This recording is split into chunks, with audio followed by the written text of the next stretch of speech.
Hello, so today we will be showing you how to register a youth in Cityspan. This will allow instructors to then enroll and take attendance later on. So once you've logged in, you're going to click on the Participants and Staff tab. And you can see here the different types of participants and staff that you can register. However, for the sake of this tutorial, we will be registering a youth participant. So you're going to go over to Add Person and click Youth Participant, and we're going to put our favorite student here, Test Zesty. Click Enter, and you can see that the registration has been successful. Very quick and easy. However, there is additional information that we need to add to his record, so we're going to click View Record.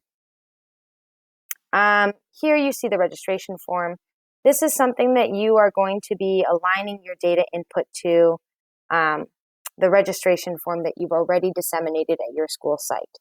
So you can see that within Cityspan there are some obvious limitations, particularly around demographic data, but just try your best to align this data input with the registration forms that you've already given your youth. So for the sake of Test Zesty, we know that he is male. We'll do a couple other things that we know based off of his registration form.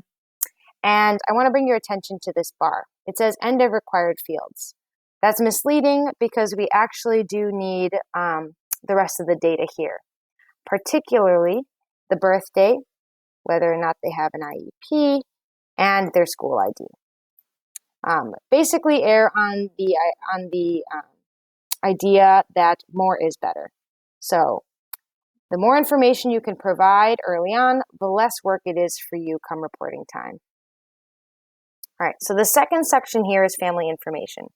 That itself is not actually a required thing for 21st century registration. However, as site coordinators, you do a lot of parent, family, and community-facing work.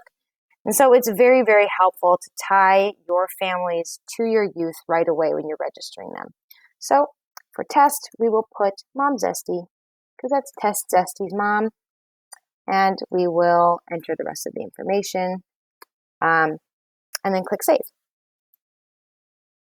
So that's saved, and I will just kind of show you. Form 2 has a lot of logistical information, particularly around permissions and medical stuff and miscellaneous data. A lot of this is not necessary. However, if your school requires you or has any policy surrounding inputting this data, obviously follow their lead. But for the sake of 21st century programs, a lot of this might not apply to our youth, so we're just going to go ahead and skip that. In the Enrollment tab, this is another thing that you might not be looking at right away.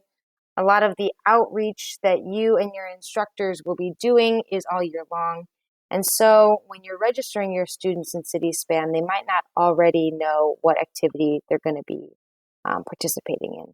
So this may not be applicable right away. However, if a student does know what activity they want to enroll in, you can very easily go straight to enrolling them by clicking Add Activity. Let's click one of the activities that this site has. We'll click Test Activity, hit Enroll, and then you start the enroll date for whenever Test Zesty is going to start taking classes. Hit Enroll, and you can see that now Test Zesty is a participant in this activity. If Test Zesty were to take more activities, they would show up here as well. But he's taking this one, and the instructor should now be able to log attendance for him. That's all you need to know for registering a student in Cityspan. If you need to look up a student, you can search via this toolbar or just manually scroll here. Enrolling and taking attendance in Cityspan for instructors are additional video resources that we have on our YouTube. All right,